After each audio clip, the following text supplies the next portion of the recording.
So, what are the five biggest lies that the fearful avoidant attachment style tells themselves, especially about love? Well, we are going to cover that in this video. And if you want to stick around till the end, the fifth one is probably the most important one to resolve. So, first and foremost, if you are a fearful avoidant or the loved one of a fearful avoidant, these can be really important concepts to understand just because of simply the ways that they will impact your relationship dynamics. And when I say lies that we tell ourselves about love, I'm really referencing that these are not necessarily conscious mind concepts. It's not like somebody consciously evaluates what they believe about love or don't believe about love and then chooses to lie to themselves about their beliefs.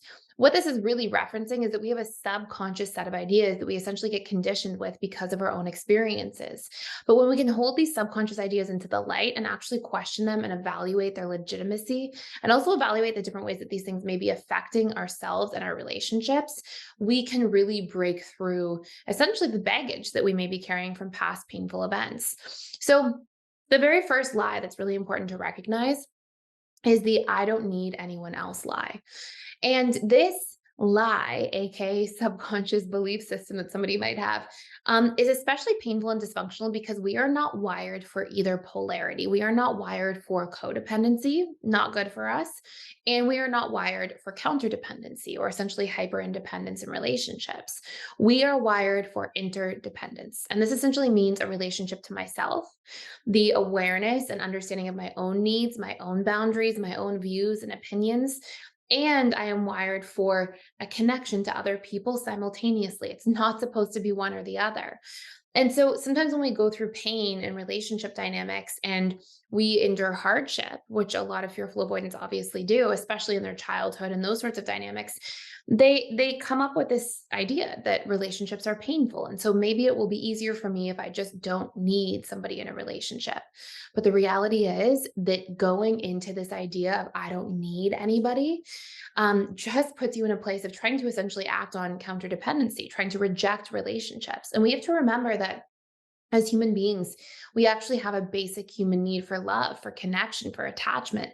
And we wouldn't have evolved and survived for so long as essentially a species had we not actually had these deep connections with other people. And so this idea that we don't need anybody else can really be motivated from a place of fear rather than truth.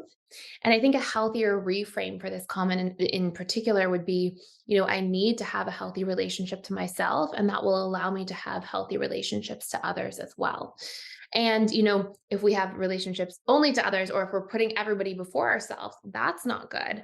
But if we can't clean up those patterns within relationship dynamics, it's not a call for like, oh, just let's avoid the whole thing. We don't need relationships at all.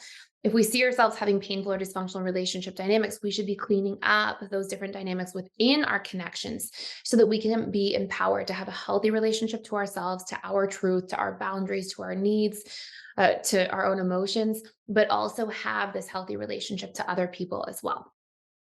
Lie number two, these flaws I'm seeing in somebody are unsolvable problems. And what I'm really referencing here is that fearful avoidants often have this dynamic that they'll participate in where they won't speak about what they need. So they'll essentially enter into the dating stage of relationships quite frequently, and they will connect and they will, if they're interested in somebody and they find that person attractive or they have a fun time with them, they'll end up trying to essentially spend the dating stage of the relationship winning that person over a lot of the time, like, trying to make sure the person likes them and sort of being on their best behavior. And fearful avoidants are really good at finding out what's meaningful to other people and then kind of investing in that with somebody. But then they do this thing along the way where eventually they usually hit a tipping point where they're like, okay, I'm meeting this person's needs. I'm really trying hard to win over this person. And my needs are not being met. The reality is, oftentimes for fearful avoidance, it can also be because you're not communicating your needs and you're not sharing your truth with others. And so, as a result of that, you enter into these kind of one way relationship dynamics. And then you see, oh my gosh, my needs are not being met and it's not solvable. There's nothing I can do. I should leave the relationship. And really, the lie is this idea beneath that you can't communicate your needs. And essentially, fearful avoidants have been conditioned to think that they cannot communicate their needs because often, if they tried to communicate their needs, either in past relationship dynamics or in childhood, there wasn't space for their needs to be met.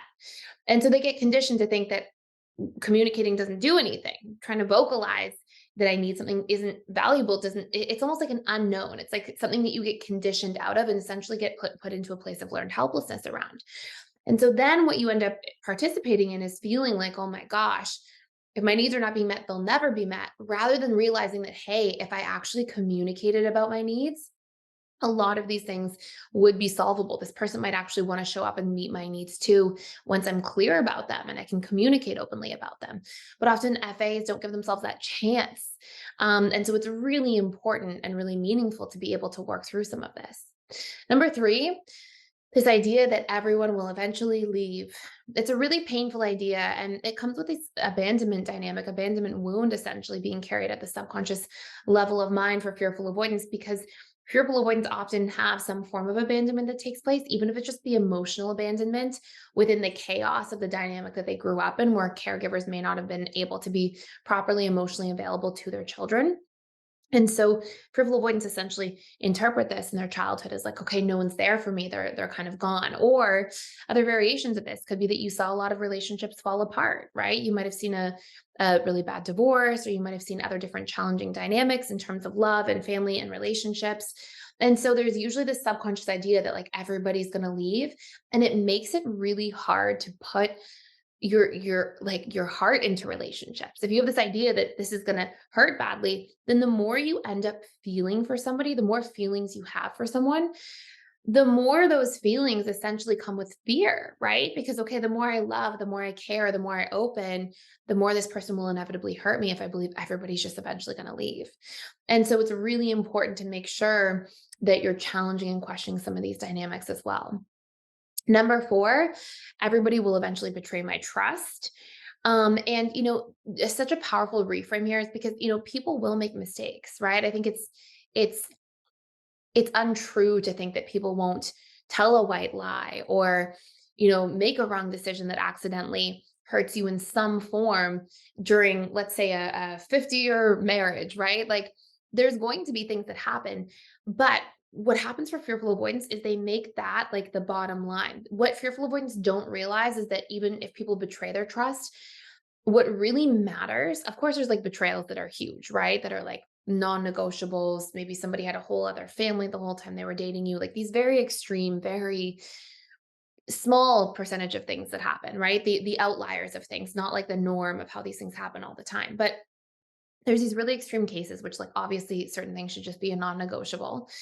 If somebody's lying about who they are for years and years and have another family or these sorts of things, I mean, there's just a barrier that gets crossed, right? Where it's there's no going back. But the reality, like the real one here is if somebody white lies, okay, or somebody makes a mistake, they do the wrong thing that accidentally betrays you in a relationship. Maybe they speak behind your back in a moment of frustration and it really hurts and it's something that they should be apologetic for and accountable for. Fearful avoidants don't often have this belief that it's repairable. They think it's almost like all or nothing, like one or zero. Like either you are here and you are going to be loyal forever, or the moment you make a mistake, you're now in the unloyal category and now I want nothing to do with you. And it's a deep protective mechanism, right? And I think it's really important to recognize that the vast majority of like goodness in relationships doesn't come from people never making mistakes. It comes from people being able to deeply and effectively work through the mistakes by taking accountability, by hashing things out, by hearing each other's viewpoints, by being able to recognize the impact of some of these mistakes and validate somebody's emotions and feelings around it, and then putting in the work to make sure that these things don't happen again. And this is where growth in relationships often comes from. It's not the only source of growth, but it's a major one. And so, this idea that people should never betray my trust, what we want to adopt from a healthier perspective is a reframe of something like people may make mistakes, and there's certain mistakes that may be unhealthy to participate in a relationship with somebody in. But the vast majority of mistakes, the real richness of a relationship is going to come from the reparation that happens, from the working through it, from the addressing it openly and moving from that space. And that's often where the magic happens in relationships. That wasn't really a reframe. That was like an explanation. That was a pretty long reframe. But hopefully you see what I'm saying here. Like, how can we think about that differently? And then number five, I can start over in relationship to relationship over and over again and still be fulfilled. And I think it's really important here to recognize that a lot of the depth and like amazingness in a relationship, the enriching parts of a relationship, a lot of that doesn't come from just falling in love. That's sort of the infatuation phase. Like a lot of people can fall in love, but like, what about actually putting in the work to make sure that your love is continuously growing and expanding and evolving? That's like the real work in relationships. And so, there's this idea that everybody can do great in that infatuation phase, but if you never make it past the honeymoon stage of a relationship, because as soon as you get into the power struggle, all bets are off and the relationship falls apart. You don't get to see what's on the other side of the power struggle, which is where like a lot of the more unconditional forms of connection come in. The deeper understanding of each other, the ability to really be yourself and be open and be honest about, who you are and what's important to you, and let people see your flaws and still feel loved for those things. So this idea that we can just go from relationship to relationship and that's all good, no big deal. Sometimes it's really valuable for a fearful avoidant to learn staying power in relationships, to learn to work through things, and to learn that, that's going to be the place that relationships actually have a lot of healing power for you. And so, there's this sort of feeling, I think, along amongst a lot of fearful avoidants, and I understand because I've been there and I've been one, but this idea that, like, okay, um, I can just fall in love. And if it doesn't work, I'll just go to another relationship where I don't really need anybody, like sort of falling back on these same ideas. But the reality is, like, again, we're wired for connection. And a lot of deep and true fulfillment is going to come from putting the work into a relationship, from evolving beyond just the honeymoon stage and really building deeper roots. So, anyways, that's it for today in terms of the 5 big lies. See what shows up for you. If you want to do some work on like reprogramming some of these things, we have a 7-day free trial to our emotional mastery and belief reprogramming course. It's a really important course, literally for reprogramming beliefs. And I say this all the time, but like I can't stress this enough. Like whatever the content is here on this channel, it's something I can put in like a 10-minute sort of soundbite here. Whereas the courses and PDFs are like the real deep work with all the tools and structure and like really helping you get results for things. This channel is like, an education platform. And, I definitely share tools on here, but, everything, if you're struggling with one specific area, there's usually a course in PDFs to like target it, get to the root level, and to really recondition your subconscious mind so you can see a lot of tremendous results. So please feel free, check out the 7-day free trial down below, because it gives you access to basically all courses at PDFs for 7 days. And I'll put that link there. And if you have questions, let me know in the comments as well. I'd love to hear from you if you have other video topics you want to see. And thank you so much for watching and for stopping by. And I can't wait to see you in future videos.